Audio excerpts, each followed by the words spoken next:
Alright, so today we are going to learn how to read music and grip.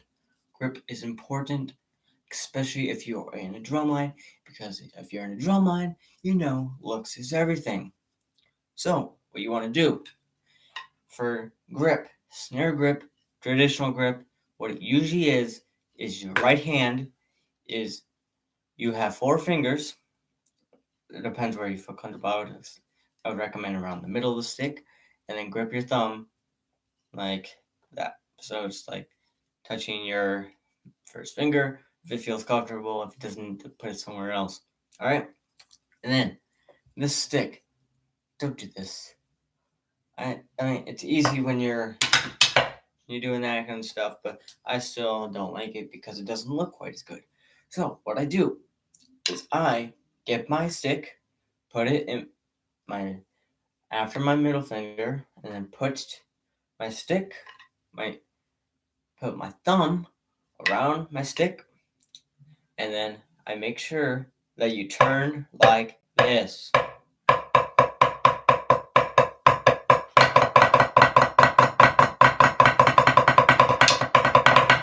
right, do that. And then music. We gonna read music because it is important if you want to go in the military, you want to go to a college. For drumming, make sure you read music, and it's always a lot easier because then you can practice slowly and you know you're doing it right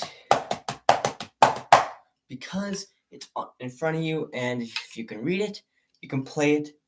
And say you are struggling in high school and they don't have you read music, well, how about your teacher always knows how to write music? Ask them, hey, can you write down this music for me so I understand? He will, because he or she will, because they want you to succeed. If nothing else, while they're playing it, write it down, and then you'll be good to go. So, I the music I am going to be showing you is called Chop City Exercise by SDJ Malik. His website, I will put a link in the description below.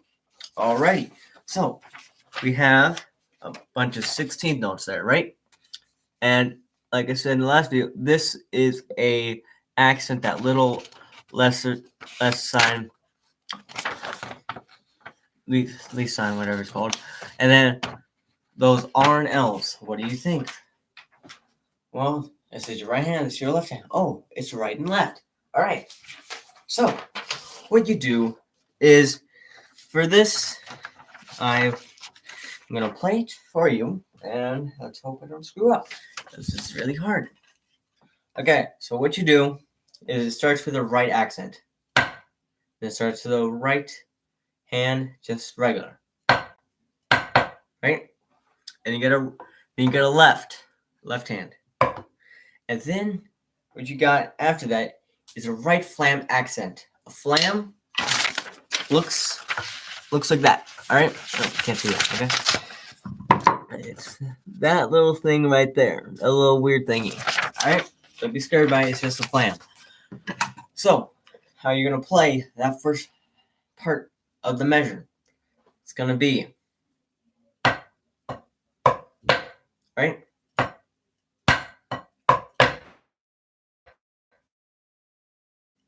The first part of the measure. All right. So the rest is pretty much the same, except for when you get down here. Now, right here. Where are you? There. You see those lines on those quarter notes? Well, those are actually 16th notes because of the double lines. Now, those lines through the 16th notes, they represent. This is a quarter note, 16th note, right? So, quarter note, 8th note, 16th note, 32nd, right? So, those are diddles.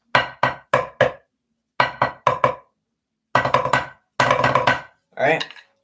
And there are, I believe, such a thing as 64th notes. It would have 4 bars. Quarter note, no bars. 8th note, 1 bar. 16th is a 2, so just think of it doubling. What's 16 times 2? 32. 32 times 2 equals 64. All right. So next, what you want to do is I will leave in the description and the music. I would recommend the solo drum concert music because it's intermediate, so you can pretty much anyone can play it. All right, and focus on that and make